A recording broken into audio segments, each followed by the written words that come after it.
Your heart has just stopped. Not in theory. Follow it as if it were happening to you right now, tonight. The pump that has beaten roughly 3 billion times without ever once asking your permission has gone still. The blood stops moving. The pressure begins to fall. And inside your skull, the most complex object in the known universe is about to do something that, until very recently, no scientist had ever been allowed to watch. For most of human history, we assumed the answer was simple. The heart stops, the oxygen stops, the brain goes dark, a light switched off, the end. We were wrong. When researchers finally captured the electrical activity of a human brain in the minutes around death, they did not record silence. They recorded a surge. The fastest brainwaves we know of. The same rhythms that fire when you dream, when you reach for a distant memory, when a meditator drops into the deepest state a human mind can find. Rose up across the dying brain in a single, coordinated wave. The brain was not shutting down. In its final minutes, it was lighting up. And what it appeared to be doing was reaching back through everything you have ever been. Tonight, we are going to walk through the 7 minutes after the heart stops, slowly, minute by minute, using only what science can actually show us, not what we hope, not what we fear, what the instruments recorded. We are going to meet the people who crossed that line and came back, cardiac arrest survivors who, while their hearts were stopped and their brains were officially offline, later described the room, the conversations, the exact actions of the people trying to save them. Details that should have been impossible, details that were checked. We are going to look at a molecule your own brain may be holding in reserve, one of the most powerful mind-altering compounds known to science, and the strange, unproven, hard-to-dismiss idea that it floods you at the very end. We are going to sit with a phenomenon that makes people with destroyed memories, people who have not spoken a full sentence in years, suddenly wake up, clear and lucid, in the hours before they die. We are going to follow your body itself, past the last heartbeat, into what physically becomes of it. We are going to walk the oldest maps humanity ever drew of the place after death, and notice how unsettlingly they agree. And at the very end, we are going to ask the only question that has never been answered. When the pattern that is you finally comes apart, does it truly end? Or does the universe, in some quiet accounting we do not yet understand, keep the books? If these slow, late-night journeys into the edges of science are the kind of thing your mind likes to wander into before sleep, settle in and subscribe. There is a long road ahead tonight, and we are going somewhere most explanations are too afraid to go. Now, let's begin where you will begin, at the last beat. Part 1. The last beat. Here is the first thing the science forces you to accept. Death is not a moment, it is a process. There is no single instant where you are alive, and the very next instant where you are not. There is a sequence, orderly, surprisingly slow, and far stranger than the flat line on a monitor would ever suggest. That flat line is the heart. It is not the brain, and it is certainly not you. When the heart stops, blood stops carrying oxygen upward to the brain. But the brain does not switch off the way a bulb does. For a short while, it runs on what is left: stored fuel, dissolved oxygen, the last of its own chemistry, like a city that keeps its lights burning for a few minutes after the power station has gone quiet. And in those minutes, as the oxygen falls, something begins that no one predicted. The dying brain gets louder. Think about how strange that is. you would expect a starving organ to weaken, to flicker, to fade gently into static. Instead, the one organ that is you appears to answer the loss of oxygen by shouting. In the recordings we have, the brain, near death, does not drift down into silence. It produces a surge of high, fast, synchronized activity. The rhythms scientists call gamma waves. And gamma is not background noise. Gamma is the signature of the brain at its most awake. It is the rhythm that appears when separate fragments of an experience bind together into a single conscious whole. It fires when a memory snaps suddenly into focus. It rises in the deepest states of dreaming and in the deepest states of meditation that have ever been measured. It is, as far as we can tell, one of the fingerprints of vivid inner experience. And it rose in a coordinated wave across a brain whose heart had just stopped. The first time this was captured in a human being, it was an accident. A patient, an older man being monitored for seizures, his head already wired with electrodes, had a heart attack while the machines were running. The equipment that was meant to catch epilepsy instead caught something no instrument had ever been positioned to catch before: the continuous electrical record of a human brain crossing from life into death. And in the window around that crossing, in the 30 seconds before the heart stopped and the 30 seconds after, the brain produced a burst of exactly those gamma rhythms: the rhythms of memory, the rhythms of dreaming, the rhythms of a mind reaching for something. The scientists who published it were careful, and we are going to be just as careful tonight, because the honesty is the whole point. They did not claim to know what the man experienced. You cannot ask the dying what they saw. That is the wall every serious researcher runs into here, and we are going to respect it all the way through. But they pointed cautiously at the obvious and almost unbearable possibility. The gamma bands that surged are the same ones active when the brain replays the past, which means that in the seconds around death, the brain may be doing the one thing nearly every culture on Earth has always claimed it does. It may be replaying a life. And this was not the first hint. Years earlier, in a laboratory, researchers had watched the same thing happen in dying rats: a sharp, organized surge of high-frequency brain activity in the moments after the heart stopped, a burst of order and synchrony that was, by some measures, even more coherent than the waking brain. They had no way to ask a rat what it experienced either, but the pattern was undeniable. Across species, the dying brain does not simply trail off. It flares, as if the machinery, sensing the dark coming, throws everything it has at one last act. So hold the image.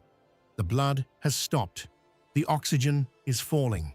And the brain, instead of fading, lights up, coherent, synchronized, awash in the rhythms of memory and dream.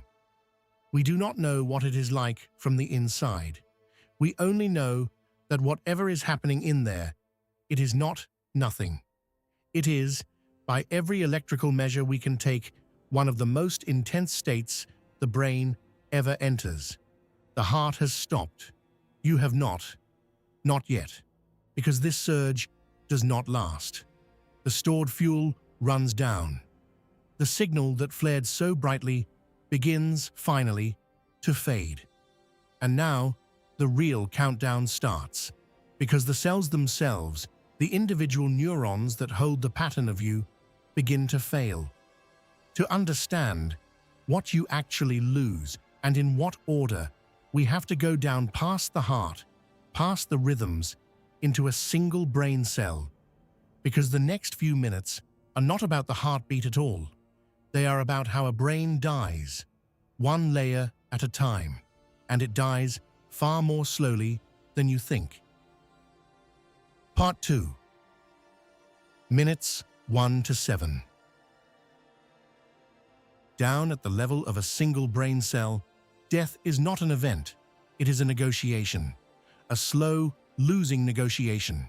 And the length of that negotiation is the reason the 7 minutes exist at all.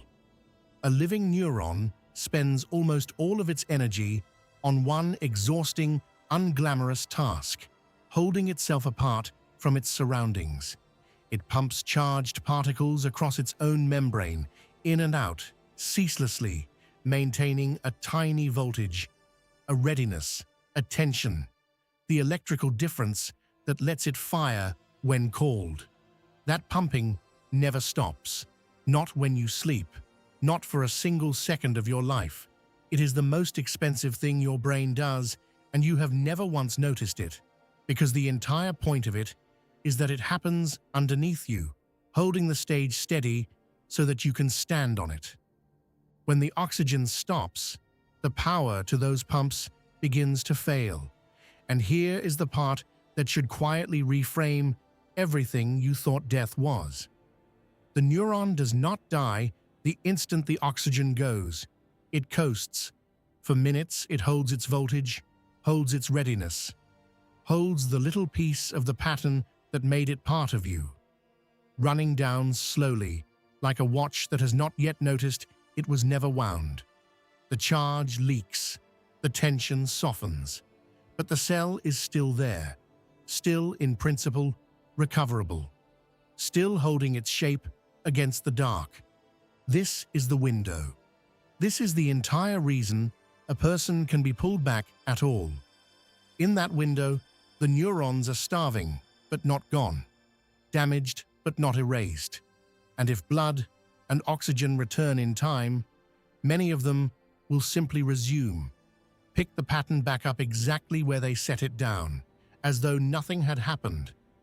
This is the narrow door that every resuscitation reaches through. It is not a miracle. It is a race against the moment each cell crosses the line from recoverable to gone.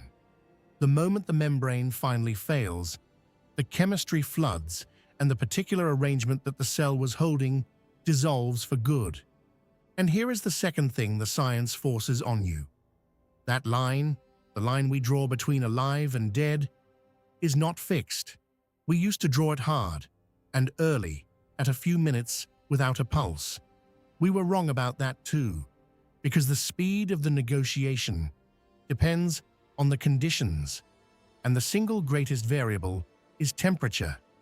Cold changes everything. A cold body burns through its reserves far more slowly. The starving cells coast longer. The window stretches. And so the medical record now contains cases that by the old definition are simply impossible. People pulled from freezing water with no heartbeat, no breath, for not 7 minutes, but tens of minutes, far past every line we used to draw, and brought back, not as vegetables, back, whole, themselves. People who were, by any standard a doctor would have used a century ago, dead, and who are alive today, and could tell you, if you asked, that they remember nothing of the gap at all. There is a grim saying in emergency medicine that captures it exactly. You are not dead until you are warm and dead. The cold buys time. The cells wait. The pattern holds in suspension, far longer than anyone believed a human being could hold it. So the 7 minutes are not a wall. They are a gradient, a fog that thickens the longer you wait inside it. The sharp, clean line you imagined between life and death, the bright border, the single instant of crossing, is, up close, no line at all. It is a slow dimming, a dial turning down, cell by cell, region by region.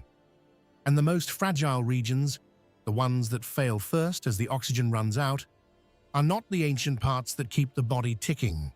They are the newest, hungriest, most intricate parts. The cortex, the places where memory lives, the places where you live.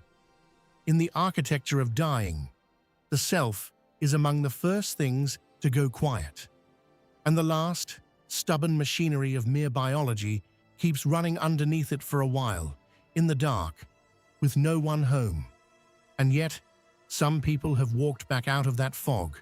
Most of them return with nothing. A gap, the lights off, and then on again. No middle at all. But not all of them. A small, stubborn fraction come back with something they should not have. Not a feeling, not a vague impression, specifics, details from the very minutes when, by everything we have just said, there should have been no one left inside to notice. That is where we go next. Because the people who came back talking are the part of this story that science has tried hardest to explain away, and the part that, so far, it cannot. The heart has stopped. You have not yet. Part 3. The ones who came back. This is the part the easy explanations cannot fully account for. So let us be fair to the easy explanations first, because they are strong, and because the honest version of this story is the only version worth telling. When a brain is starved of oxygen, it should not be able to form clear, structured, lasting memories. That is not a fringe claim. It is settled neuroscience. Memory is metabolically expensive. It requires the very machinery that oxygen starvation shuts down. A brain in cardiac arrest is, by every clinical measure we have, not in a state that produces detailed conscious experience, let alone records it for later. So when a person is brought back and reports nothing at all, that is exactly what the textbook predicts. And most people do report nothing, but a fraction do not. And among that fraction, a smaller fraction reports something that does not fit. For decades, these accounts lived in the margins, too consistent to ignore, too strange to study, dismissed as dreams, hallucinations, the tricks of a frightened mind. Then medicine did the obvious thing, that astonishingly, almost no one had done before. It decided to test them, properly, with controls. Researchers ran large studies that followed cardiac arrest survivors across many hospitals, patients whose hearts had genuinely stopped, who had been clinically dead and then resuscitated, and interviewed them afterward, carefully, comparing what they said against the timed medical record of what had actually happened in the room, not against folklore, against the chart, against the order of events the staff had logged minute by minute. And a number of those patients described the period when their hearts were stopped, from the outside. They reported watching the resuscitation from above. They described who was in the room and where they stood. They recalled specific actions, specific instruments, specific phrases that were said. And when investigators checked those accounts against the record, some of them matched. The details lined up with real events that occurred while the patient's heart was not beating and the brain, in theory, could not be making memories at all. Hold on to how careful we have to be here, because the carefulness is the dread. These verified cases are rare. Memory is reconstructive. The brain stitches gaps after the fact, and a terrified, oxygen-starved mind is a famously unreliable narrator. We know that oxygen starvation alone can produce a tunnel of light as the visual field collapses from the edges inward. We know the dying brain can manufacture overwhelming peace, a flood of calm, the sense of floating free of the body. None of that requires anything beyond ordinary biology, and an honest account has to put every bit of it on the table. But put it all on the table, every ordinary explanation, every trick of a failing brain, and a residue remains. The residue is the verified detail, the thing seen and described and then confirmed against the record, from a window of time when the eyes were closed and the brain was dark. The oxygen starvation tunnel explains the tunnel. It does not explain how a person knew the order in which the team moved, or what was said when their heart was stopped. The frightened mind explanation explains the fear. It does not explain the checkable fact. And there is a pattern inside these accounts that survives across cultures, across centuries, across people who had never heard each other's stories. The structure repeats. A sense of leaving the body, a movement through dark toward light, a review of the life sometimes felt from the inside of everyone you ever affected, a border or a threshold that is understood, without words, to be a point of no return. And then for the ones who return, a choice or a command, not yet. Go back. You do not have to believe any of it means what the person felt it meant. You only have to sit with the uncomfortable truth that we cannot currently explain all of it, and that the unexplained part is not the vague, dreamy part. It is the precise part, the part with edges. Now, the careful skeptic has one more powerful move, and it deserves real respect. Perhaps these memories form not during the flat period at all, but in the seconds on either side of it, flickering into place as the brain goes down, or as it comes back up, and then getting time stamped by the mind, wrongly, into the gap. That is genuinely possible. We cannot rule it out, but notice that even this explanation has quietly conceded the astonishing thing, that the dying or reviving brain, in a state we long believed was empty, is capable of rich, structured, accurate experience. The argument is no longer about whether there is something there. It is only about exactly when. And there is one more thread to pull, because some of what these survivors describe, the dissolving of the boundary between self and world, the sense of an overwhelming presence, the collapse of time, the colors and geometry and certainty more vivid than waking life, sounds almost exactly like the effect of a specific chemical. A chemical that does not come from a laboratory. A chemical your own body already knows how to make. The heart has stopped. You have not yet. Part 4. The molecule. It is one of the most powerful mind-altering compounds known to science. In a full dose, it does not distort the world the way other substances do. It replaces it. People who take it do not report seeing things. They report going somewhere, leaving the body entirely, arriving in a space that feels more solid, more real, more saturated with meaning than ordinary waking life. They describe encountering presences there, entities that seem to be waiting, that seem to know them. They describe time, stretching and folding and stopping. They describe a light, and again in their own fumbling words, they describe the overwhelming sense of having arrived somewhere they were always, eventually, going to end up.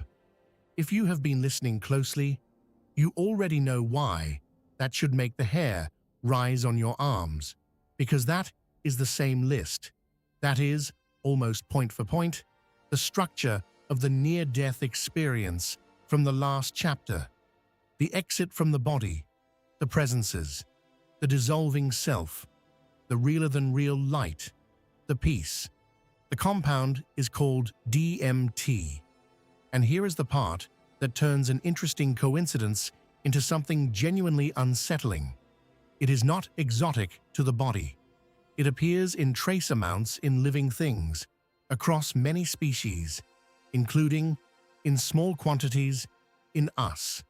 We carry the machinery to make it, which raises a question that has haunted a handful of researchers for 50 years, a question most of mainstream science has been content to leave politely alone. Does the brain release a flood of this molecule at the moment of death? Is the famous light, the tunnel, the presences, the peace, is all of it a final, endogenous chemistry? One last dose, brewed by the dying brain, from a recipe we all carry. We have to be honest about where this stands, and honesty here means disappointment, because the disappointment is more interesting than a comfortable lie. The evidence that the human brain dumps a large dose of this molecule at death is thin. It is suggestive. It is not established. Trace amounts are not a flood, and finding the factory is not the same as catching it running at the end. A careful person says plainly, "This is a hypothesis. It might be wrong, but you cannot unsee the overlap once you have seen it."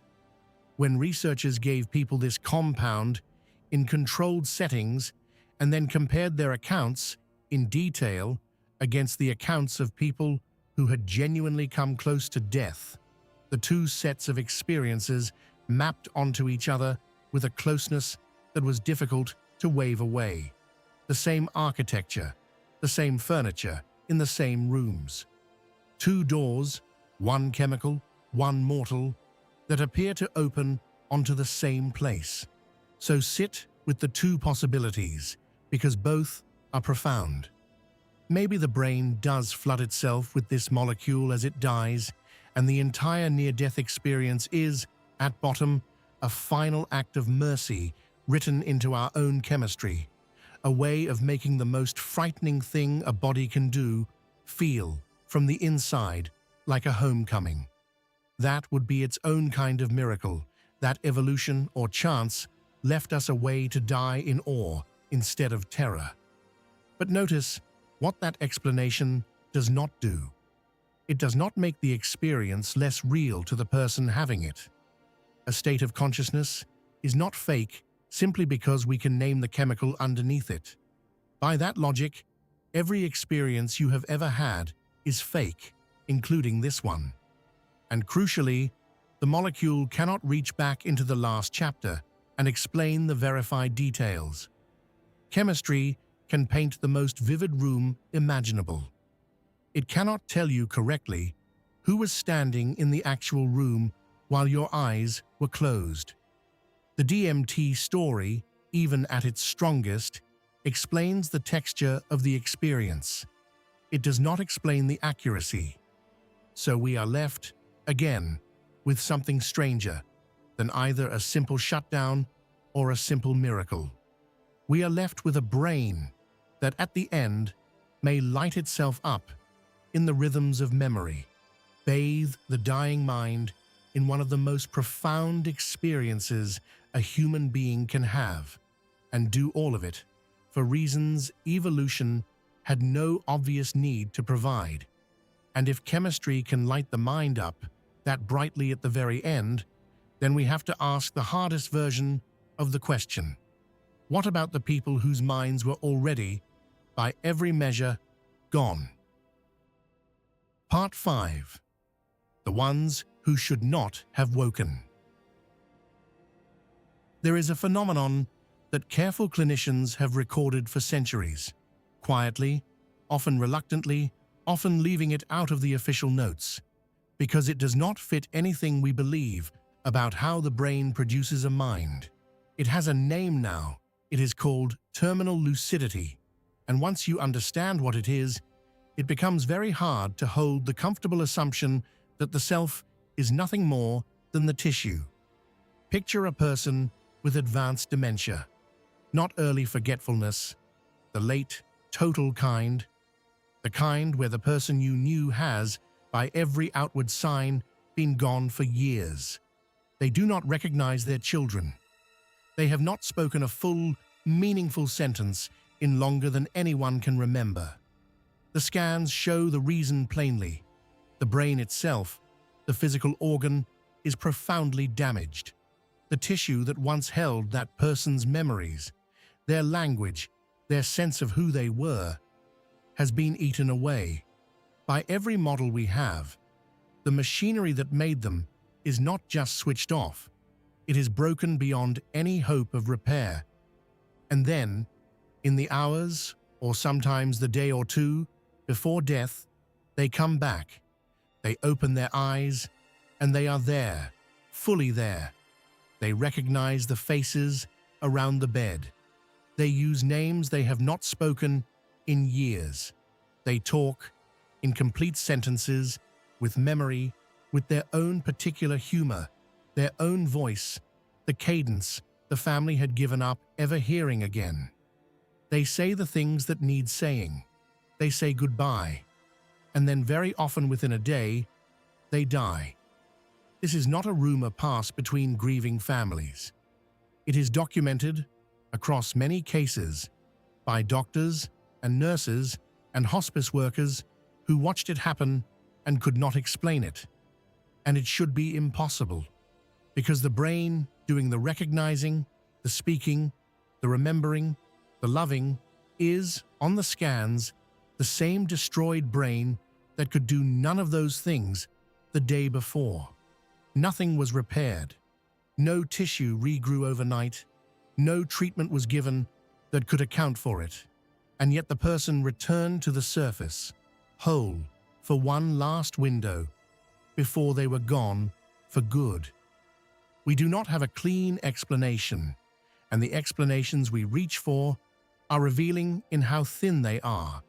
Perhaps a final surge of activity, perhaps a last flood of signaling chemicals as the dying brain spends everything at once. Perhaps some reserve we did not know the brain kept. Maybe one of those is right, but every one of them runs straight into the same wall we hit with the gamma surge and the verified memories. The self that returns is richer, clearer, and more complete than the broken organ should be able to produce. A pile of damaged tissue does not, on its way to failing entirely, briefly reassemble a whole person and hand them back their name. And this is the quiet hinge the entire night turns on. We assume, most of us without ever once deciding to, that the self simply is the brain, that you are your tissue, your wiring, your 3 pounds of folded matter, and nothing more. It is a reasonable assumption. Almost everything we know about the brain supports it. Damage the tissue, and you damage the mind. We see it every day, but terminal lucidity is the moment that assumption flickers, not the moment it is disproven. I want to be precise, because precision is the whole discipline here. It is not disproven. It is flickered.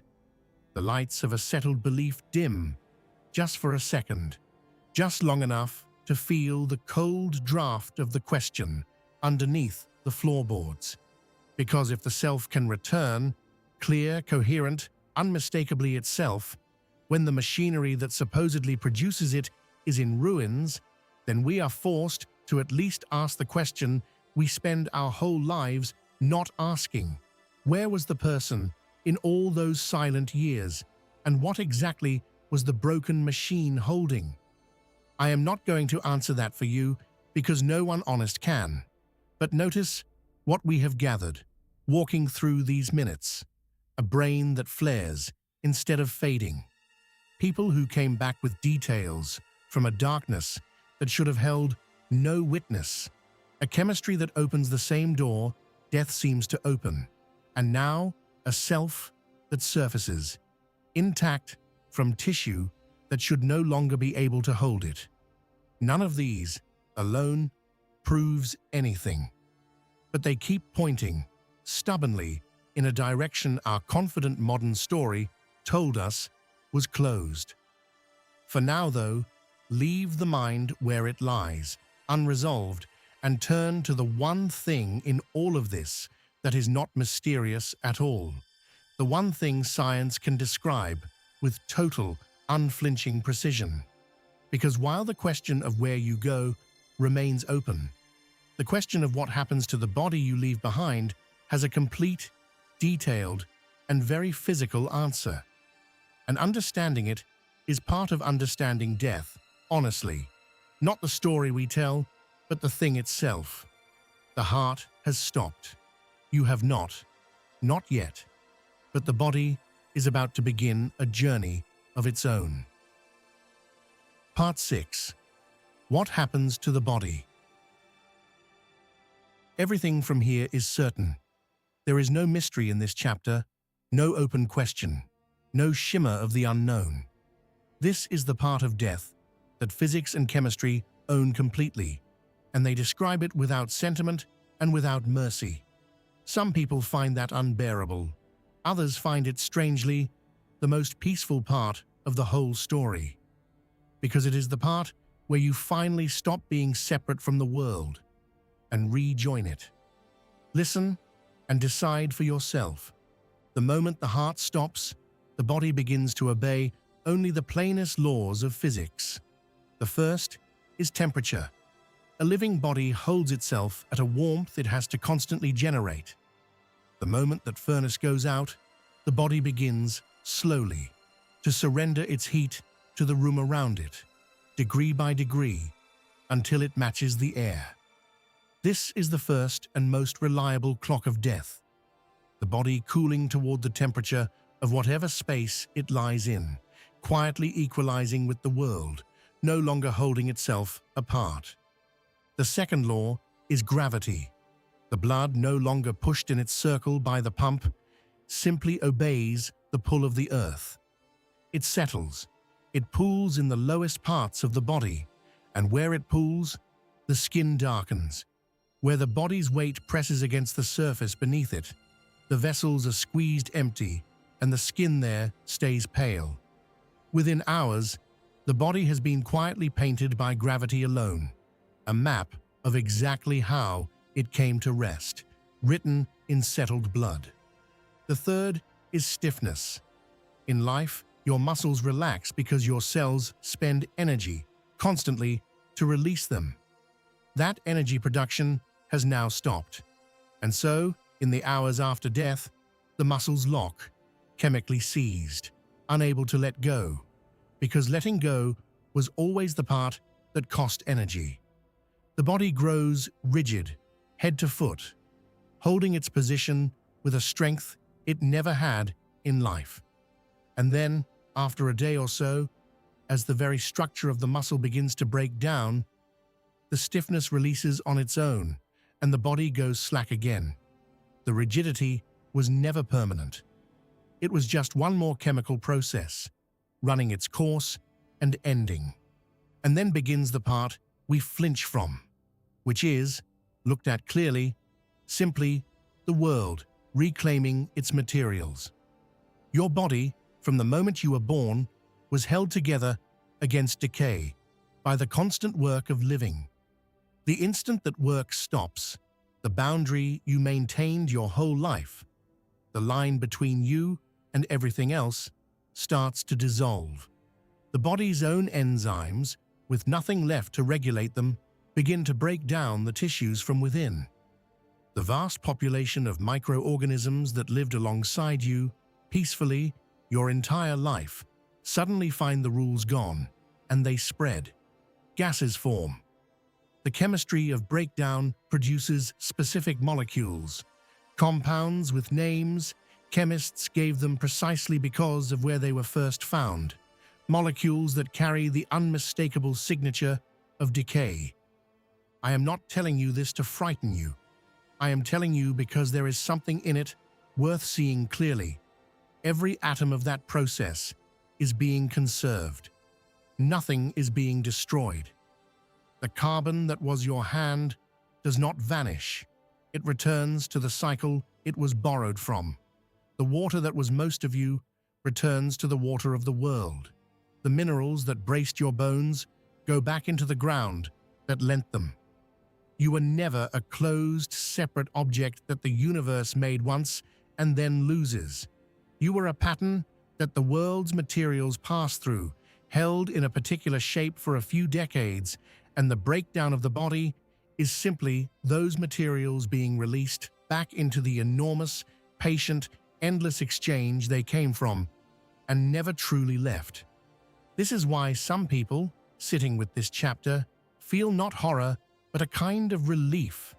The self that walked through the earlier chapters, the one with the flaring brain and the verified memories and the impossible final lucidity, that is the part we cannot account for. But the body has no such mystery and no such loneliness. The body simply goes home. It rejoins the carbon and the water and the calcium of the planet. becomes soil and root, and eventually other living things. And in the most literal, physical, unsentimental sense that exists, it does not end. It disperses. It continues. It is, atom for atom, still here. Which leaves the question the body cannot answer. The materials are accounted for. The carbon is conserved. But the materials were never the thing you most meant when you said the word I. You meant the pattern, the arrangement, the one who is listening right now. And every culture that ever lived looked at the same dispersing body and refused to believe that was the whole story. They built maps of where the other part goes. And the strange thing, the thing that should not be true, is how often, separated by oceans and centuries, those maps agree. The heart has stopped. You have not yet. Part 7. The Oldest Maps. Here is something worth pausing on before we walk into the myths, because it changes how you hear them. Every culture we are about to visit was, in its own way, a community of careful observers. They did not have machines, but they had something we have largely lost. They sat with the dying. For most of human history, death was not hidden away in a sterile room. It happened at home, slowly, watched by everyone, again and again, across generations. These people saw thousands of human beings die.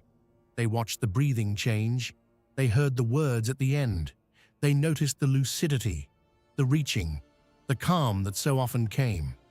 And then they did what humans do. They built a map of where all of it seemed to point.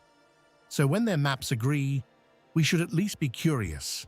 Not because agreement proves the territory is real. Shared brains may simply hallucinate in a shared grammar.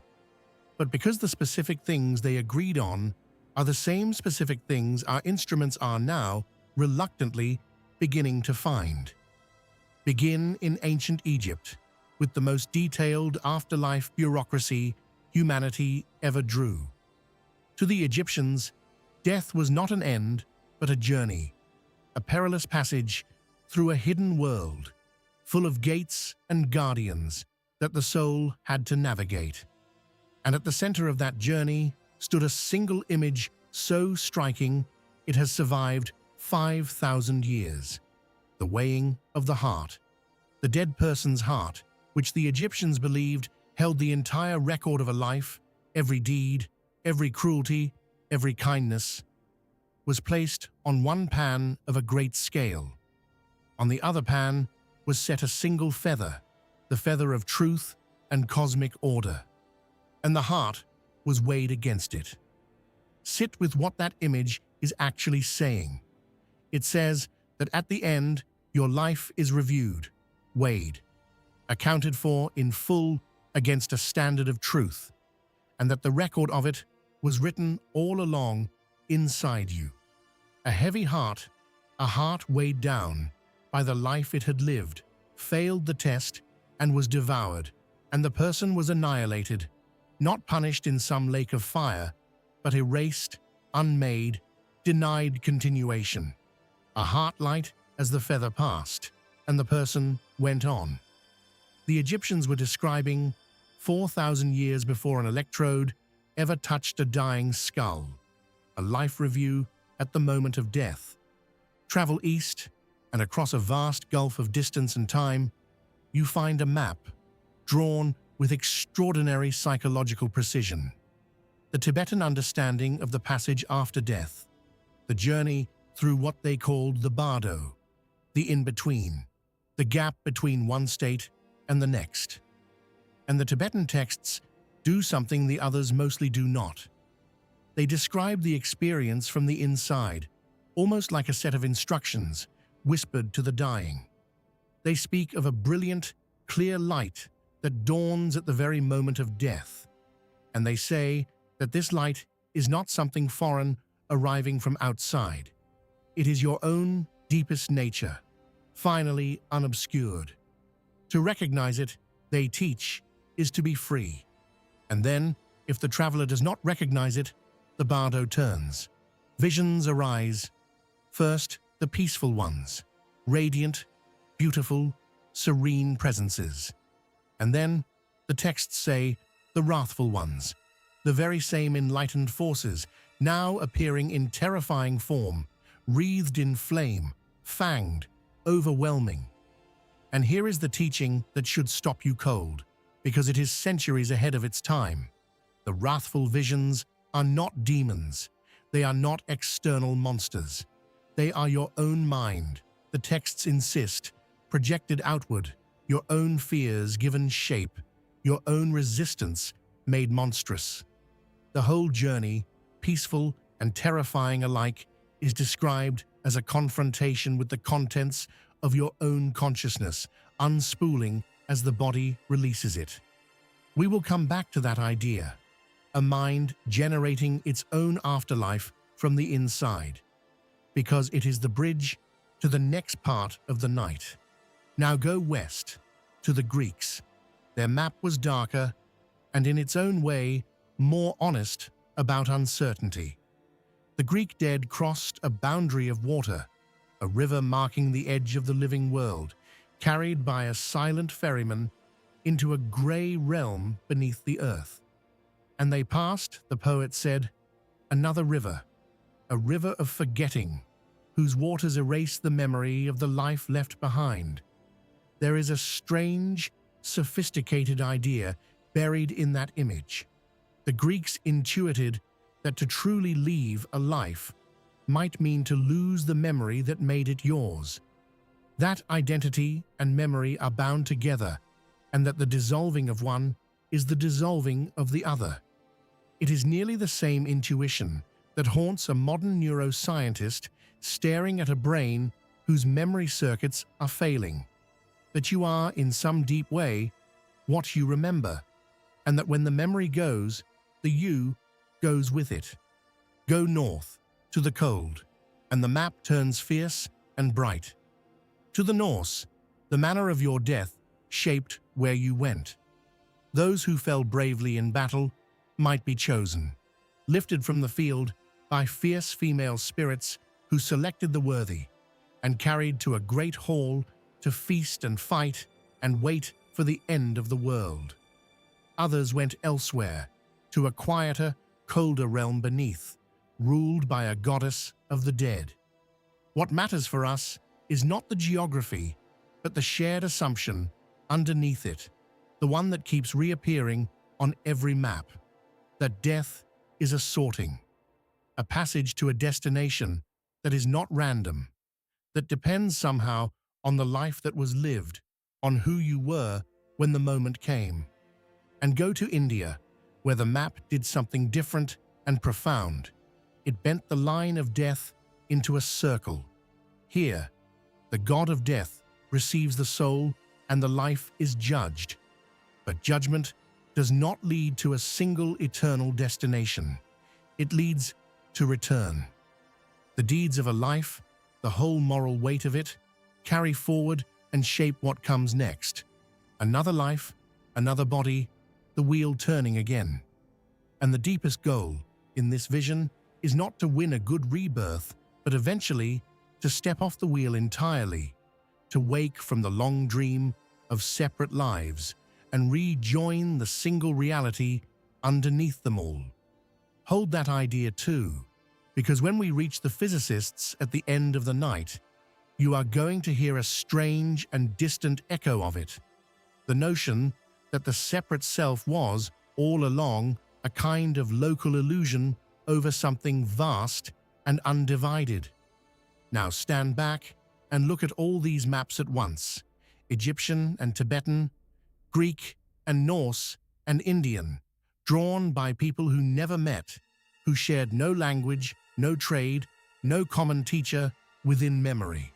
Look at what they kept independently drawing: a threshold, a crossing, a river, a gate, a passage from here to there, a guide who meets you at it, a review, a weighing, a judgment, the whole of a life laid out and accounted for, a light, a sorting that depends on who you were, and in the most sophisticated of them, the striking idea that the visions of the afterlife are generated by the dying mind itself, that you meet, at the end, the contents of your own consciousness.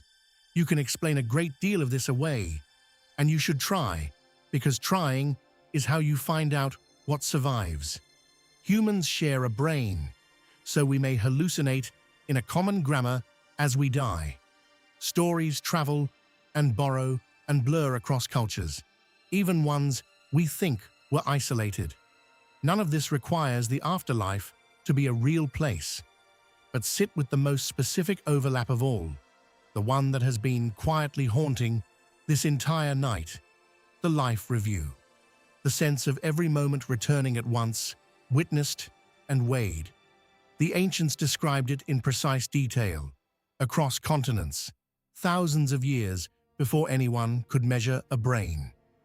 And then, in our own century, we put electrodes on a dying brain and watch the rhythms of memory and dreaming surge through it in its final seconds. The oldest story humans ever told about dying, and the newest thing our instruments have ever measured about dying, are pointing at the same moment. That is not proof of anything beyond the body.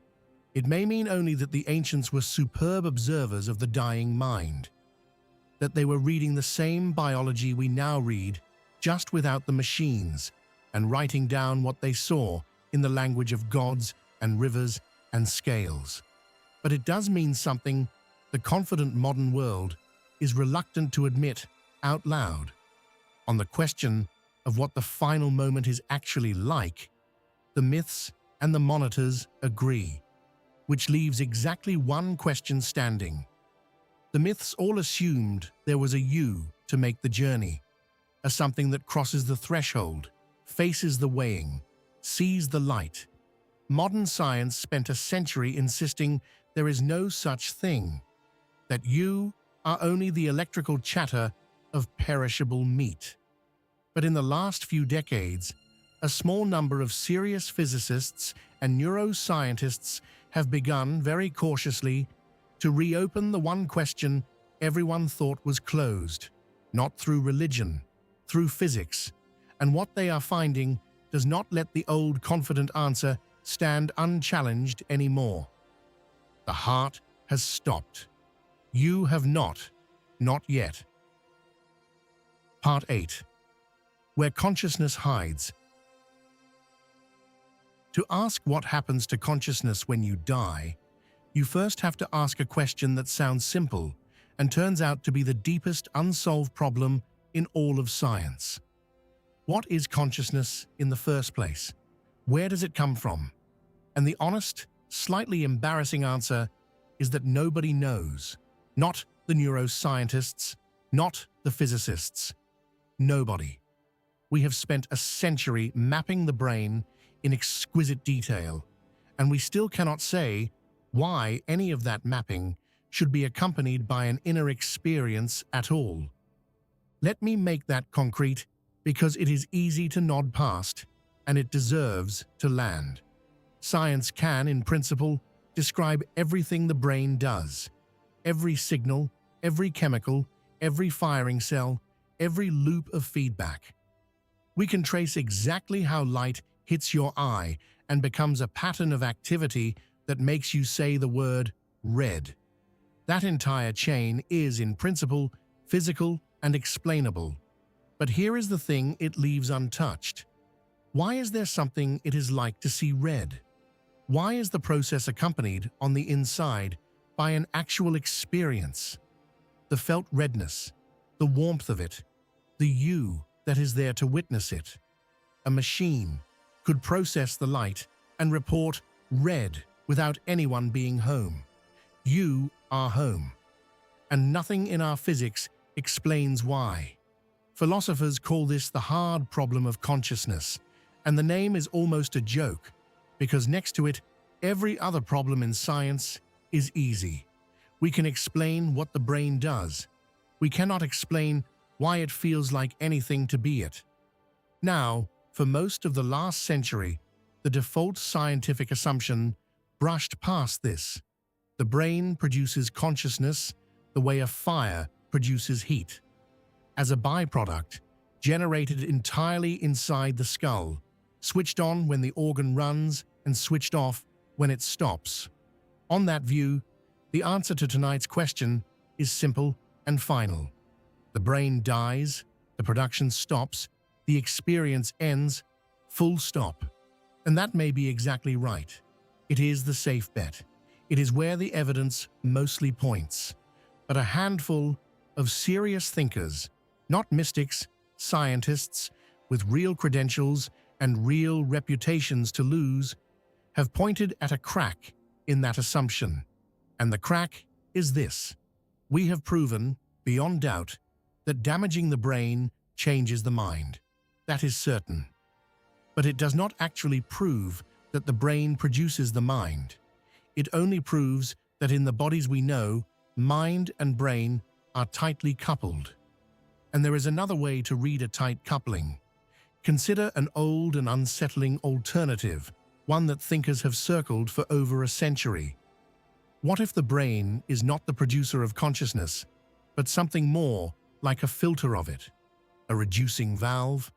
On this picture, consciousness is not generated by the brain. It is constrained by it, narrowed, focused, tuned down to the trickle a body needs to survive and hunt, and not be overwhelmed. The brain in this view is less like a flame that makes the light, and more like a radio that receives a signal it does not create. And the reason this idea refuses to die is that it explains some things the standard view struggles with.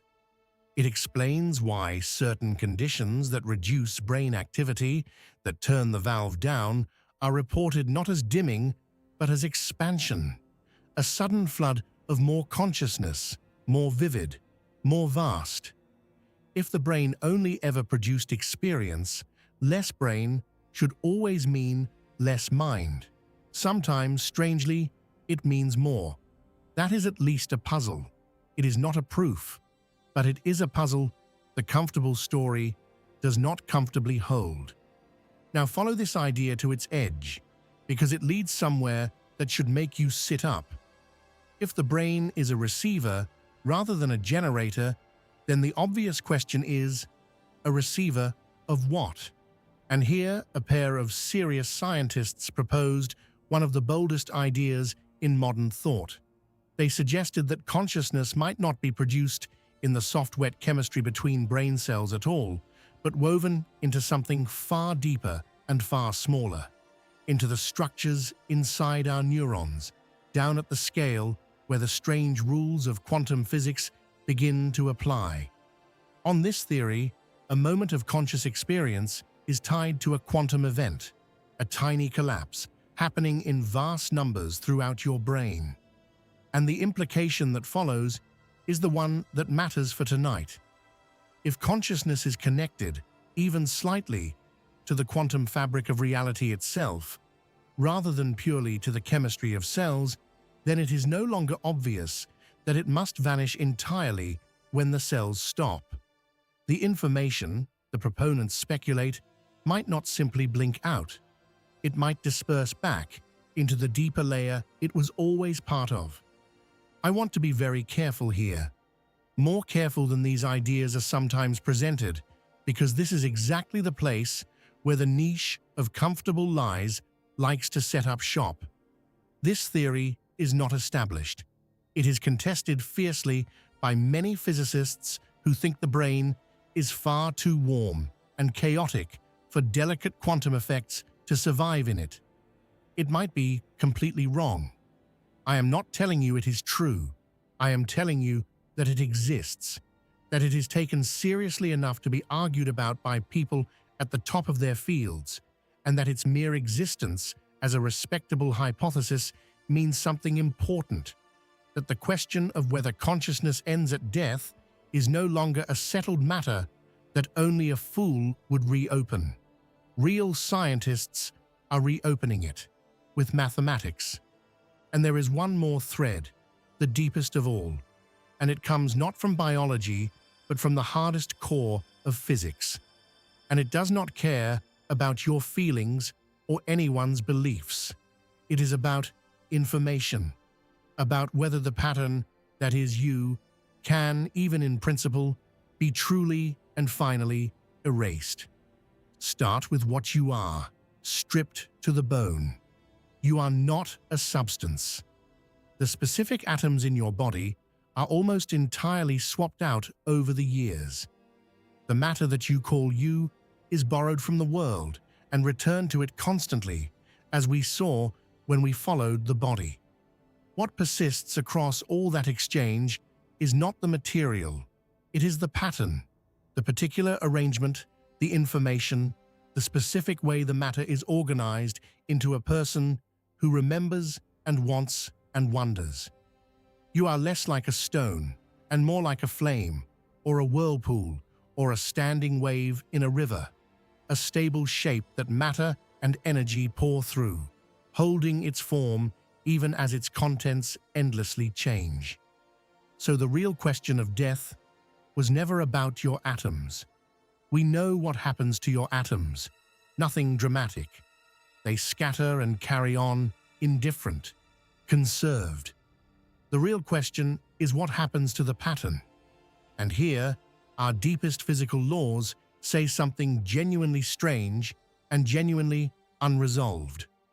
At the most fundamental level, the universe appears to be extraordinarily reluctant to let information be truly destroyed. The laws that govern reality at the bottom seem to carry, encoded in the present state of things, a complete record of the past. So complete that in principle, nothing is ever fully lost, only scattered beyond any practical hope of being read again. This is not a fringe idea or a spiritual hope.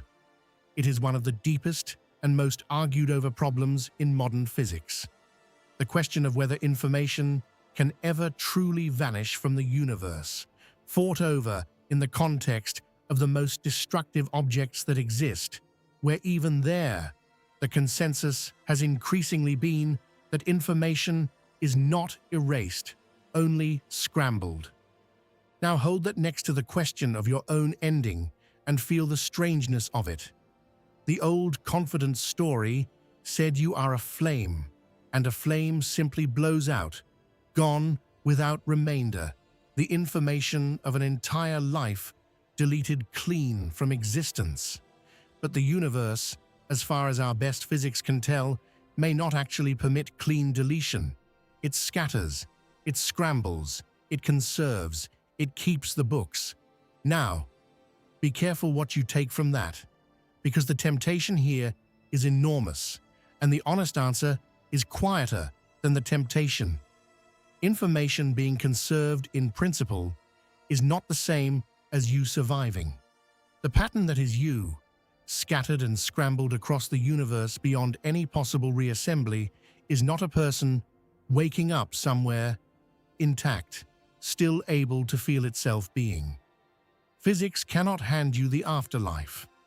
It cannot promise that the scattering preserves anything that could ever again say, I. Anyone who tells you that physics proves you live on is selling the comfortable lie, and you should keep your hand on your wallet. But physics can do one quieter, stranger thing, and it is not nothing. It can take the old certainty off the table. It can no longer tell you, with a straight face, that the question is closed, that you obviously, simply, completely end, your information wiped from reality without a trace, because that confident erasure turns out to sit uneasily with what our deepest laws actually say about how this universe handles the patterns inside it. We do not know what happens to the pattern that is you. We have, after all this time, finally learned just enough to know that we do not know. And after a century of being told the matter was settled, that uncertainty, earned, mathematical, honest, is its own kind of quiet revolution. The heart has stopped. You have not yet. And perhaps the deepest thing physics can now say is that not yet hides more than we ever allowed ourselves to believe. Part 9. The last sense to leave. Let us come back from the edges of physics, back to the bedside, because there is a part of dying that thousands of people witness every year that has nothing to do with quantum mechanics, and that is quietly one of the most moving things science has documented about the end. It concerns what the dying actually do and see and hear in their final hours. And it turns out they are not, as we often imagine, simply slipping into a blank. Start with the sense that leaves last. When a person is dying, the senses do not all switch off together. They fade in an order, and the evidence we have suggests that hearing is among the very last to go. That a dying person, unresponsive, eyes closed, seemingly already gone, may still be receiving sound, still registering the voices in the room, long after they can no longer answer or move or show any sign of being there. This is why hospice workers say, gently and firmly, the same thing to grieving families across the world. Keep talking to them. Say what you need to say, because the part of them that hears you may still be listening when everything else has quieted. Whatever else is uncertain tonight, this much is grounded enough to act on. The last thread connecting a dying person to the world they are leaving is, very often, the sound of the people who love them. There is a strange tenderness in that the universe, or biology, or chance arrange for love to be the last thing to fade. And then there is what the dying see. For as long as humans have sat with the dying, they have reported a particular phenomenon, and modern hospice research has begun, carefully, to catalogue it rather than dismiss it. In the days and hours before death, a significant number of dying people, lucid, not delirious, able to converse normally about everything else, begin to describe visitors. Not strangers, almost always people they loved who died before them. A mother, gone for decades, a spouse, a child. The dying speak of them as present in the room, as having come. And they speak of it not with fear, but overwhelmingly with comfort, with a sense that they are being gathered, prepared, accompanied. Researchers who study these end-of-life experiences are careful to separate them from the confusion and hallucination that can also attend dying. What they describe is something different, something that arrives with clarity rather than chaos, and that the dying themselves consistently rank as among the most real and most meaningful experiences of their entire lives. Now, the careful explanation is ready to hand, and we honor it. A dying brain, starved and chemically disrupted, may conjure comforting figures from deep memory. The mind facing the unimaginable may generate exactly the companions it most needs. That is plausible. It may be the whole of it. But there is a small subset of these cases that this explanation struggles to cover, and it has a name among researchers, sometimes called the cases that catch you off guard. These are the instances where a dying person describes being greeted by someone they did not know was dead, a relative whose death had been kept from them, or who had died very recently and unexpectedly, with no way for the dying person to have learned of it. And they speak of that person as among the visitors come to gather them. We cannot build a theory on a handful of accounts, and I will not pretend we can. But they sit in the record, stubborn and strange, like the verified details from the resuscitation room. Small stones that the easy explanation flows around but does not quite cover. What do we do with all of this? The last sense to leave, the gathering visitors, the comfort that arrives at the end. Not, I think, build a doctrine on it. The honest move is smaller and quieter. It is simply to notice that the end of a life, as actually observed by the people present for it, looks far less like a machine powering down and far more like a passage, accompanied, often peaceful, attended by the faces of those already gone. That is not proof of anything beyond the brain, but it is the testimony of the dying themselves, repeated across every culture and every century, and it deserves at least to be heard, rather than waved away.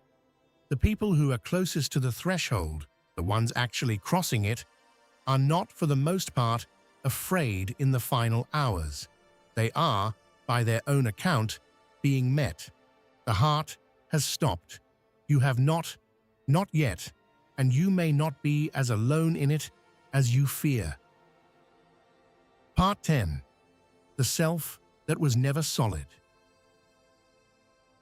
There is one more idea we have to face before the end, and it is the one that quietly undoes the fear underneath all the others. We have spent this whole night asking what happens to you when you die, but we never stopped to ask the harder question hiding inside it. What is this you that you are so afraid of losing? Because when you look closely, when science looks closely, the solid, continuous self you are trying to protect turns out to be far stranger and far less solid than you ever assumed. Consider the body first, which we already followed into the ground. The atoms that make you up are not permanent residents. They are passing through. Over the years, the overwhelming majority of the matter in your body is replaced, exchanged with the world, atom by atom, meal by meal, breath by breath. The hand you are looking at is not made of the same material it was made of years ago. In the most literal physical sense, the stuff of you is on loan and constantly returned, and yet you feel continuous. You feel like the same person who fell asleep last night, the same person who was a child, the same single thread of I running unbroken through a lifetime. But that thread is not made of matter, because the matter has all been swapped out beneath it. The thread is made of pattern, of memory, of the story the brain tells moment to moment, stitching the present you to the remembered you and calling the result a single, continuous self. Now follow that honestly, because it cuts both ways, and it is the heart of the matter. The continuity you feel, the unbroken I, is, in a real sense, something the brain constructs. It is not a thing sitting somewhere in your head. It is a process, a story being told. And you already know what it is like for that story to pause, because you do it every night. In deep, dreamless sleep, the continuous self thins out, loosens, in some sense, lets go, and then reassembles each morning, and you barely notice the gap. Under anesthesia, it goes further, a complete, untroubled blank, a slice of time simply absent from your life, and you return from it without fear because you were never there to be afraid. We rehearse a kind of dissolution constantly, and it does not frighten us because the you that would be frightened is exactly the thing that is briefly set down. The traditions we walked through earlier saw this. The deepest of them, the ones that bent death into a circle or spoke of waking from the dream of the separate self, were pointing at the same suspicion that a modern neuroscientist arrives at from the other direction, that the bounded, separate I, sealed off from everything else, may be partly a construction, a useful one, a necessary one.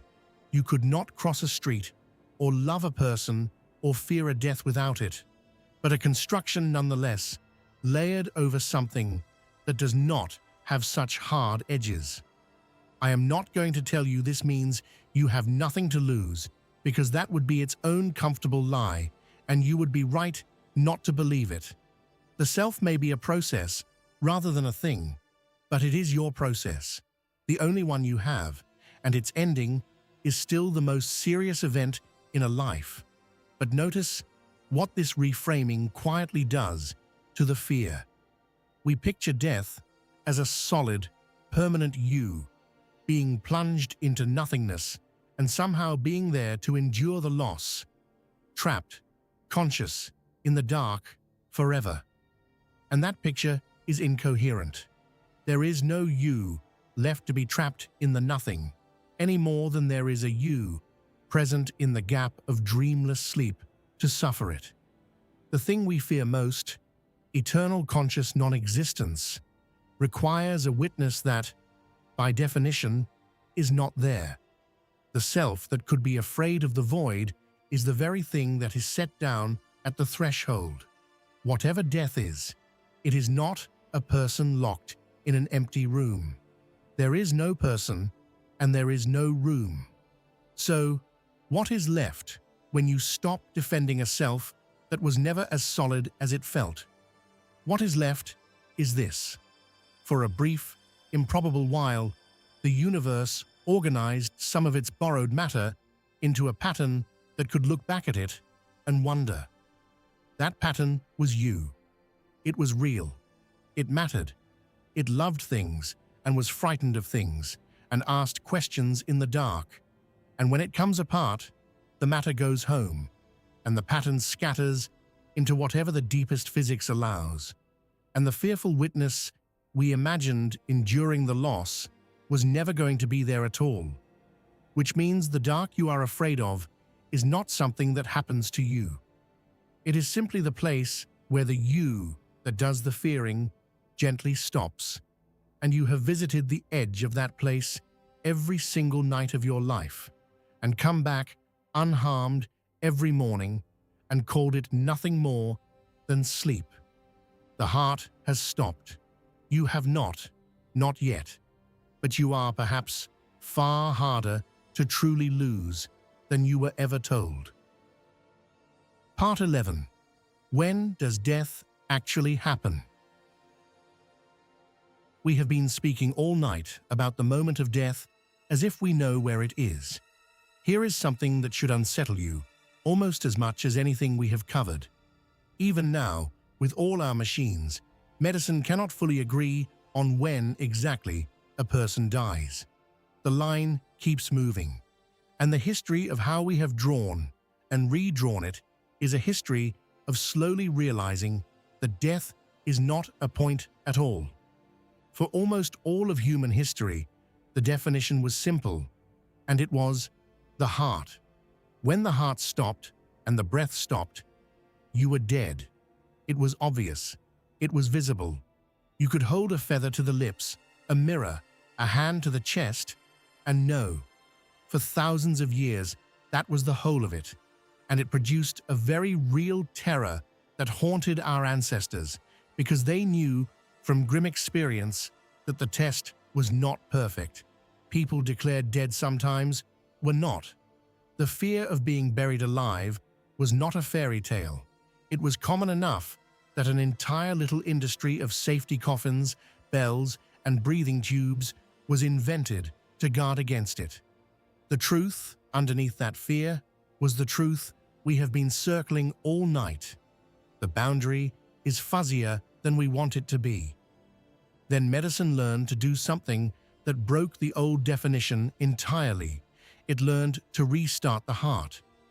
Once a stopped heart was no longer necessarily a permanent thing.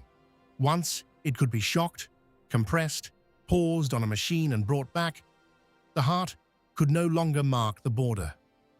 A person whose heart had stopped might be, in our new language, not dead, but dying, and reversibly so. The line had to move, and it moved into the brain. So we drew a new line, a more sophisticated one, but in some ways, a stranger one. Death became, legally and medically, the irreversible loss of all function of the entire brain, including the deep structures that keep the body breathing on its own. Brain death. And this is the definition much of the world still uses for its most consequential decisions, but sit with what it actually means, because it is genuinely vertiginous. It means a body can lie in a bed, warm, its heart beating, its chest rising and falling on a machine, its other organs working, and be, by law, a dead person. The body is alive in every way your ancestors would have recognized. The person is gone because the brain is gone. We have split. The body is alive from the person is alive, and put the definition of death entirely on the side of the mind, which is, when you think about it, a quiet admission that the thing that really dies, the thing we actually mean, was never the heart or the breath. It was the self, the pattern, the one who was home. And even this line is contested and shifting at its edges. Researchers continue to find flickers of activity in places we had written off, to discover that the dying brain does more, and later, than the textbook said, exactly as we saw with the gamma surge. The border between life and death is not a wall that medicine has finally located. It is a frontier that keeps receding as we look closer, revealing more process, more gradient, more in between, the harder we stare. Why does this matter for the question of what happens to you? Because it dismantles the picture we instinctively carry. The picture of a single, sharp instant when the light goes out. A clean before and after, with a hard edge between them. There is no such instant. There is a cascade unfolding across minutes and in some sense longer, with no single frame where you could point and say, there, that is the moment. That is where he ended and the absence began.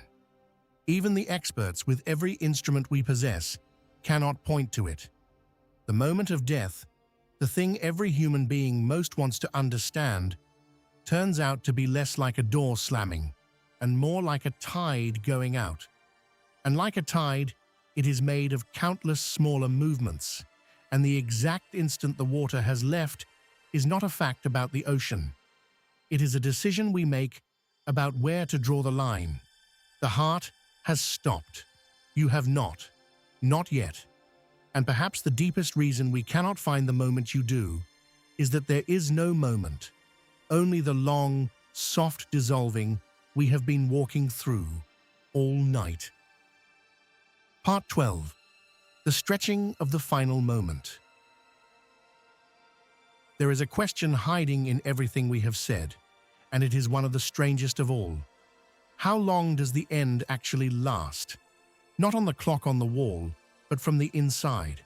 Because clock time and felt time are not the same thing, and the dying brain, by everything we have learned tonight, may be doing something extraordinary to the felt kind in its final minutes. You already know, from ordinary life, that time is elastic from the inside. An hour of boredom crawls, an hour of joy vanishes, and in moments of sudden crisis, the car beginning to skid, the fall that has just started, people report something more dramatic, time seeming to stretch, to slow, the world dropping into a strange clarity where a second unfolds like a minute, and there is room, impossibly, to think. This is well documented. The leading explanation is that in those moments, the brain lays down memory far more densely than usual, recording everything, frame after frame, in extraordinary detail. And because we partly judge how long something lasted by how much we remember of it, a densely recorded second feels, in memory, enormously long. Time did not actually slow. The recording got richer, and a rich recording reads, afterward, as a long one. Now bring that back to the dying brain and the surge we began with. In those final seconds, the brain produces a flood of exactly the activity associated with vivid memory and intense experience. The gamma rhythms, the binding, the replay. If a densely recorded ordinary second can feel stretched to a minute, what might a brain do in its last seconds when it is, by some readings, recording more intensely than it ever has in waking life? We cannot know from the inside. The wall is the wall. But the possibility is staggering, and it is not mystical. It follows directly from how we understand time perception. The final seconds on the monitor, the brief window before the line goes flat, might from the inside not be brief at all. They might open out, expand. The compressed, replayed life that so many traditions and so many survivors describe might not be a quick highlight reel at all. It might be vast from within, a final stretch of subjective time that has no fixed length, because there is no longer an outside clock the experience is tied to. Think about what that would mean for the fear of the end. We picture death as a sudden cut, here, then gone, an abrupt and brutal edge. But if the dying brain stretches its final experience the way crisis stretches time, then the approach to that edge might never be experienced as arriving. The closer you got to the flat line on the monitor, the more time might dilate inside, the seconds opening into something longer and longer, so that the final moment is approached, but from within, perhaps never quite reached. An edge that recedes as you near it, the last experience expanding to fill whatever subjective room remains. The traditions that spoke of a journey after death, with stages and passages and time to meet what comes, they assumed there was duration there, a stretch of experience time on the far side of the last heartbeat. The physics of how brains build time does not confirm their maps, but it does something quietly remarkable. It makes the existence of that interior duration, that felt stretch in the final moments, not a fantasy, but a real and reasonable possibility. I want to be honest, as I have tried to be all night. This is interpretation, built on solid ground, not certainty. We are reasoning from how the living brain handles time to what the dying brain might do, and the dying cannot confirm it. But it is reasoning, not wishful thinking. And it leaves you with an image worth carrying. The 7 minutes we have been walking through are the view from the outside, from the clock on the wall, the chart, the monitor. From the inside, those same minutes may be something with no fixed length at all. Time enough, perhaps, for the whole of a life to return. Time enough for the light and the faces and the long, slow recognition of everything you were. The clock says 7 minutes. The one living them may experience something the clock has no way to measure. The heart has stopped. You have not yet. And not yet, from the inside, may be far larger than it looks from here. Part 13. What you are made of. Let us leave the brain and the bedside now and pull all the way back, past the room, past the body, past the planet, because there is a fact about what you physically are that reframes the entire question of your ending. And it is not a metaphor. It is chemistry and astronomy, and it is exactly, literally true. The atoms that make up your body were not made on Earth. The Earth could not have made them.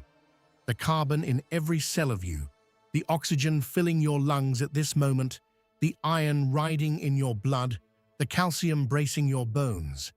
None of these existed in the early universe. The cosmos began with almost nothing but the lightest, simplest elements, hydrogen and helium, a thin, uniform fog. Everything heavier, everything you are built from, had to be manufactured, and the only forges in the universe capable of making it were the hearts of stars. So this is what happened, and it happened to make you. Stars formed, and at their cores, under unimaginable pressure and heat, they fused the light elements into heavier ones, built carbon, oxygen, the whole ladder of the elements of life in their burning interiors over millions of years. And then those stars died. The largest of them died violently, in explosions so vast they briefly outshone entire galaxies, and in dying, they flung everything they had made out into space. Seeded the dark with the carbon and oxygen and iron they had spent their lives forging. That enriched dust drifted for ages, gathered into clouds, collapsed into new stars and new worlds, and into one of those worlds, and eventually into you. Every heavy atom in your body was forged in the core of a star that lived and died before the sun was born. You are not a thing the universe contains, set apart from it, looking on. You are the universe, gathered up, stardust that cooled and combined and complicated itself across billions of years into something that could open its eyes one night and wonder where it goes when it ends. Now hold that next to death and feel what it does to the fear. We have followed the body into the ground and seen that nothing of its matter is destroyed, only released, returned, conserved, handed back to the cycle it was always part of. But the stardust fact goes further. It tells you that this returning is not new and not an ending of anything fundamental. It is what you have always been doing. The atoms that are briefly you tonight were, before you, part of the soil, the sea, the air, other living things, and before that, the dust between the stars, and before that, the interior of a star itself. They have been 1,000 things, and will be 1,000 more. You are not the owner of this matter. You are its current arrangement. One configuration, held for a handful of decades in a journey those atoms have been on since before the Earth existed, and will continue long after it is gone.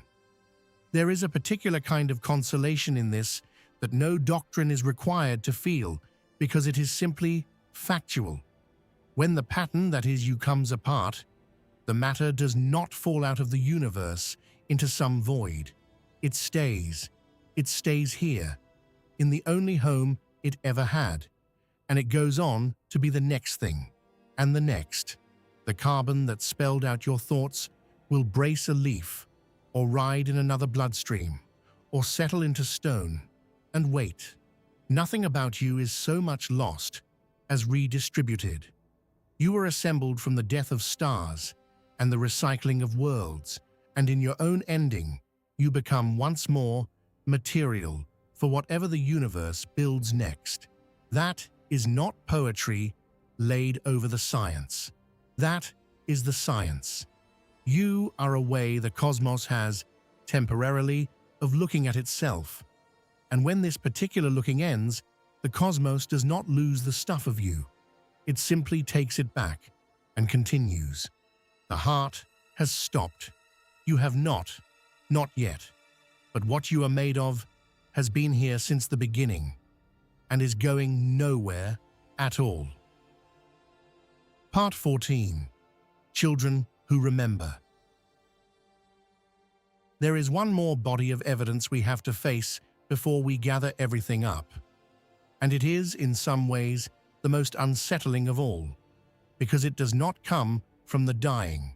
It comes from the very young, and it has been studied quietly and rigorously for more than half a century by university researchers who set out, in many cases, expecting to debunk it and found themselves unable to. The phenomenon is this. Around the world, in every culture, a small number of very young children, usually between the ages of 2 and 5, just as they become able to speak in full sentences, begin to describe, spontaneously and insistently, a life that is not theirs.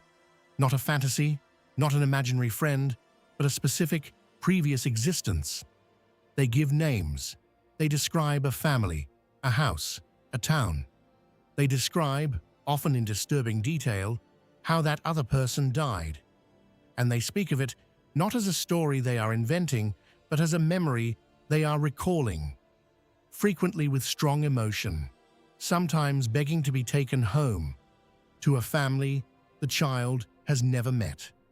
And then, almost always, somewhere around the age of 6 or 7, the memories fade, and the child forgets and becomes an ordinary child with no trace of it left. For decades, researchers have done with these accounts the same thing medicine eventually did with near-death experiences. Instead of dismissing them, they investigated them. They documented the child's statements, crucially, where possible, before any attempt was made to verify them, to guard against the story being shaped to fit afterward. And then they went looking. They tried to find out whether a real person had lived and died as the child described. And in a number of the strongest cases, they did. They found a deceased individual, often a stranger to the child's family, in another town, unconnected, whose life matched the child's specific statements. The name, the manner of death, details a small child in a different place had no ordinary way of knowing. And in some of these cases, there was something stranger still. Some of these children were born with birthmarks or malformations, and described a death by violence, a wound in a specific place on the body. And when researchers located the matching deceased person and obtained the records, the marks on the child's body corresponded to the wounds on the person who had died. The location matched. We are not talking about a vague resemblance. We are talking about documented correspondences that the researchers photographed and recorded and compared against autopsy reports. Now, hold the skeptical explanations firmly, because they matter and several are strong. Children are absorbent and suggestible.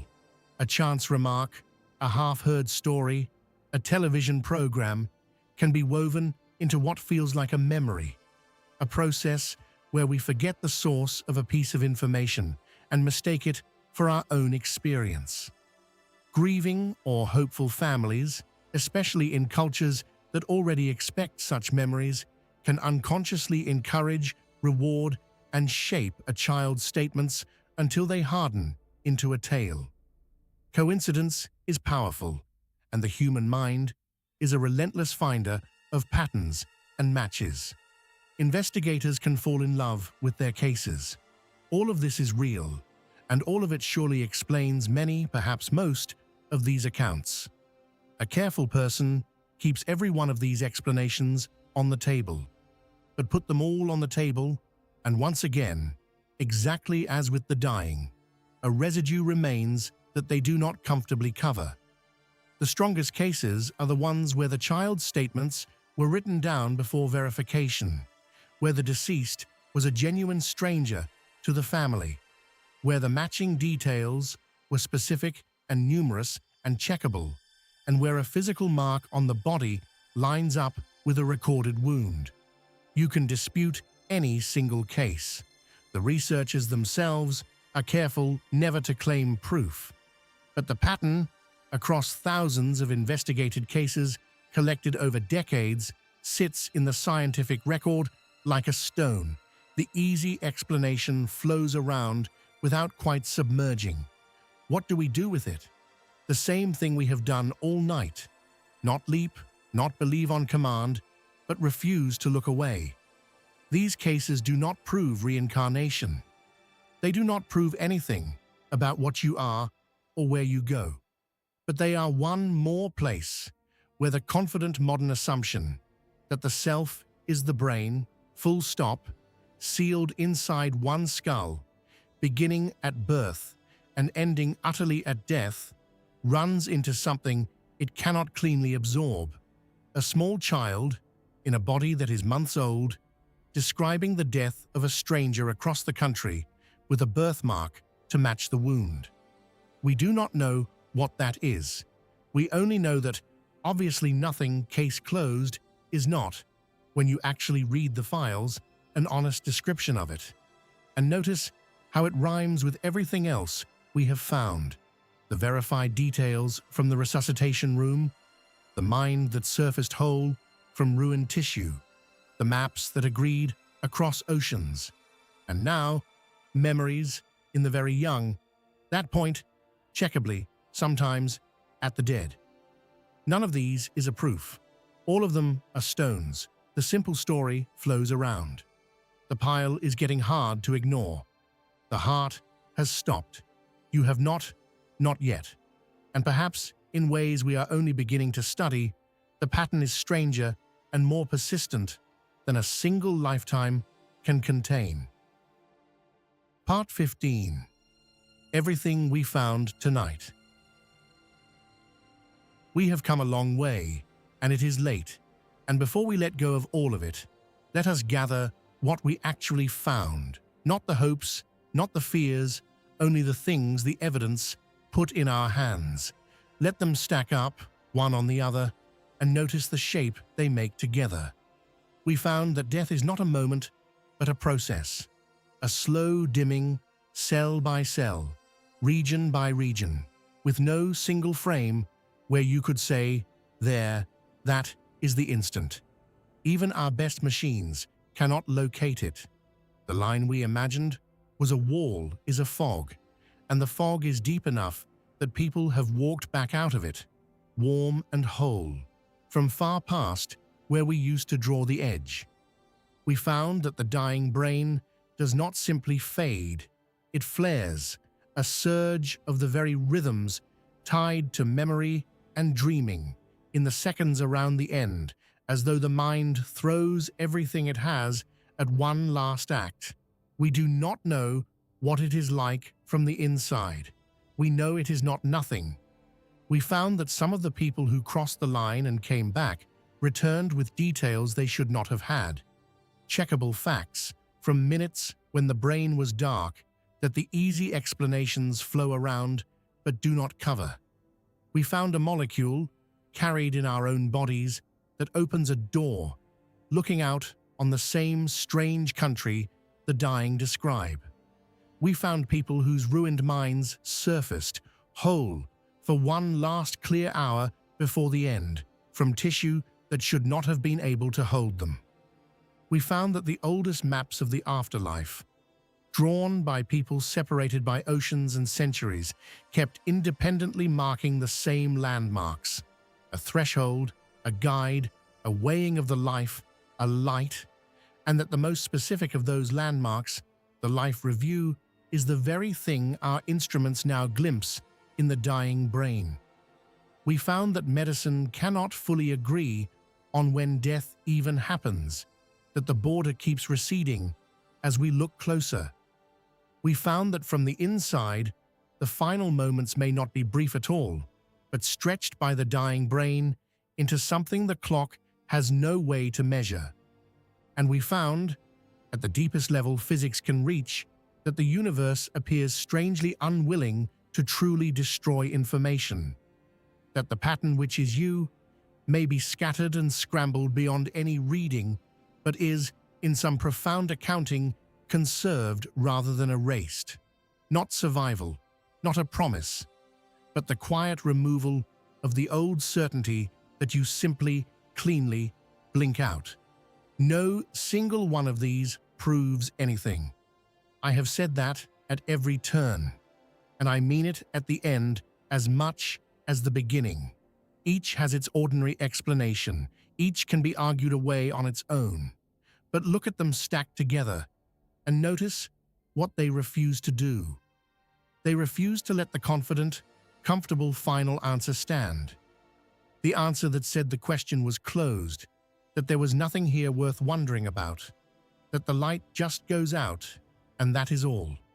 After everything our instruments have shown us, that answer is no longer the safe one. It is just one possibility among several, and not obviously the strongest.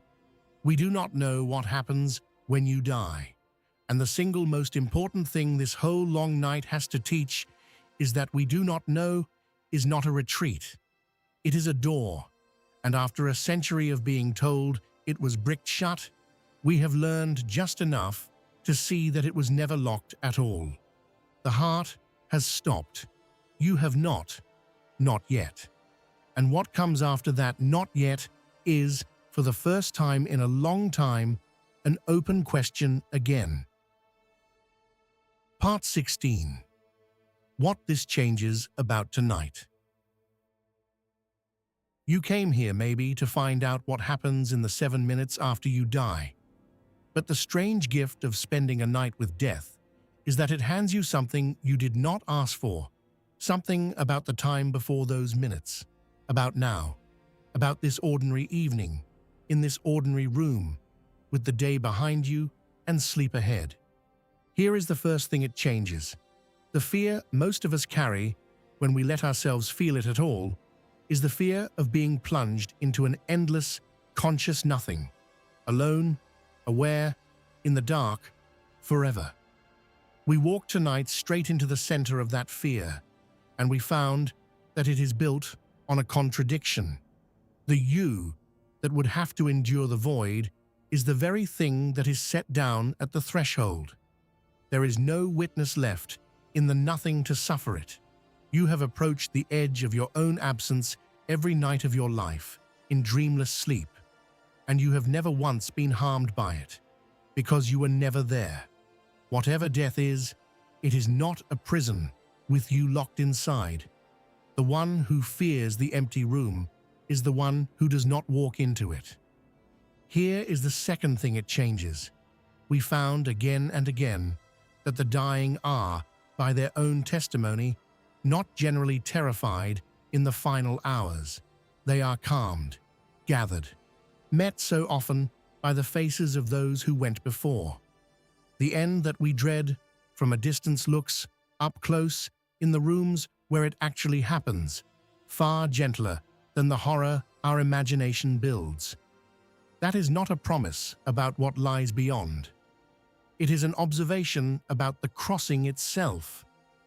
And it is the testimony of the only people who have ever actually been there, that the approach, for most, is not a fall into terror, but something quieter and stranger and more like being welcomed than we ever let ourselves believe.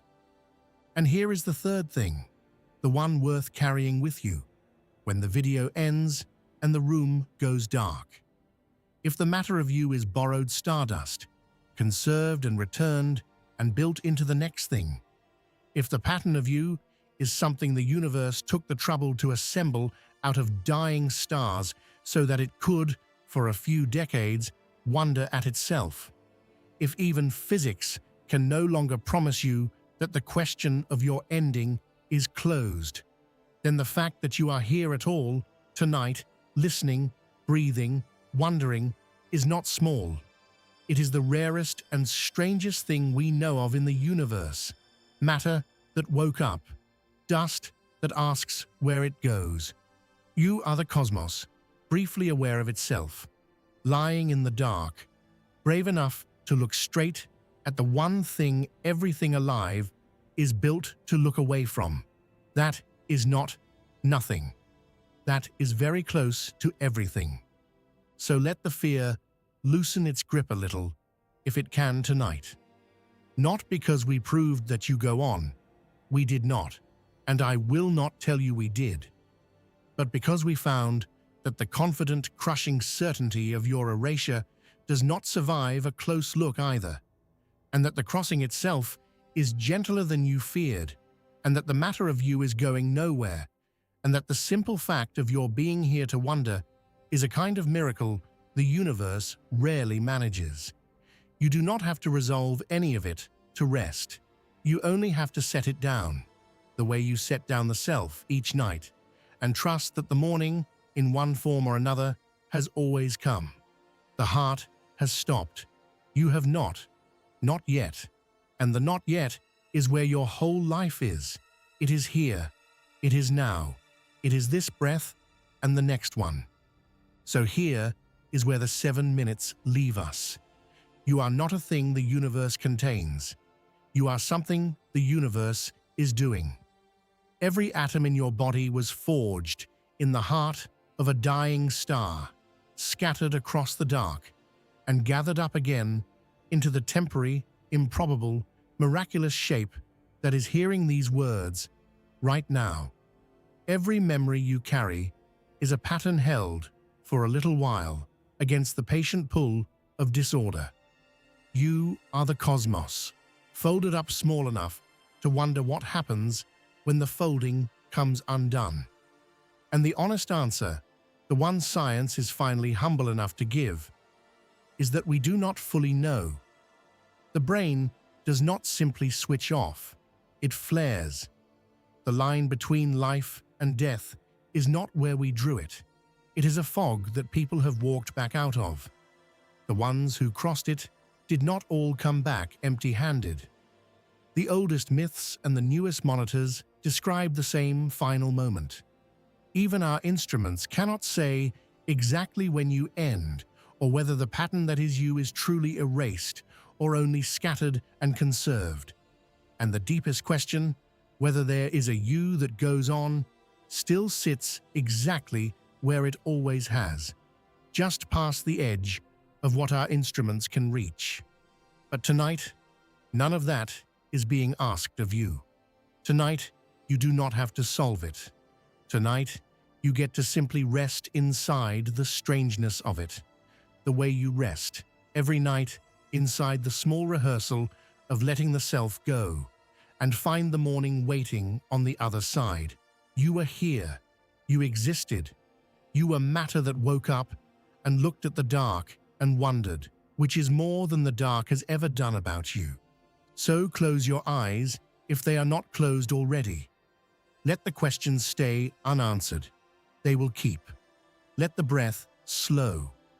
And as you drift down toward the soft edge of sleep, that place you visit every night, that gentle nightly practice for the longest letting go, carry just one thing with you, not a fear, a fact.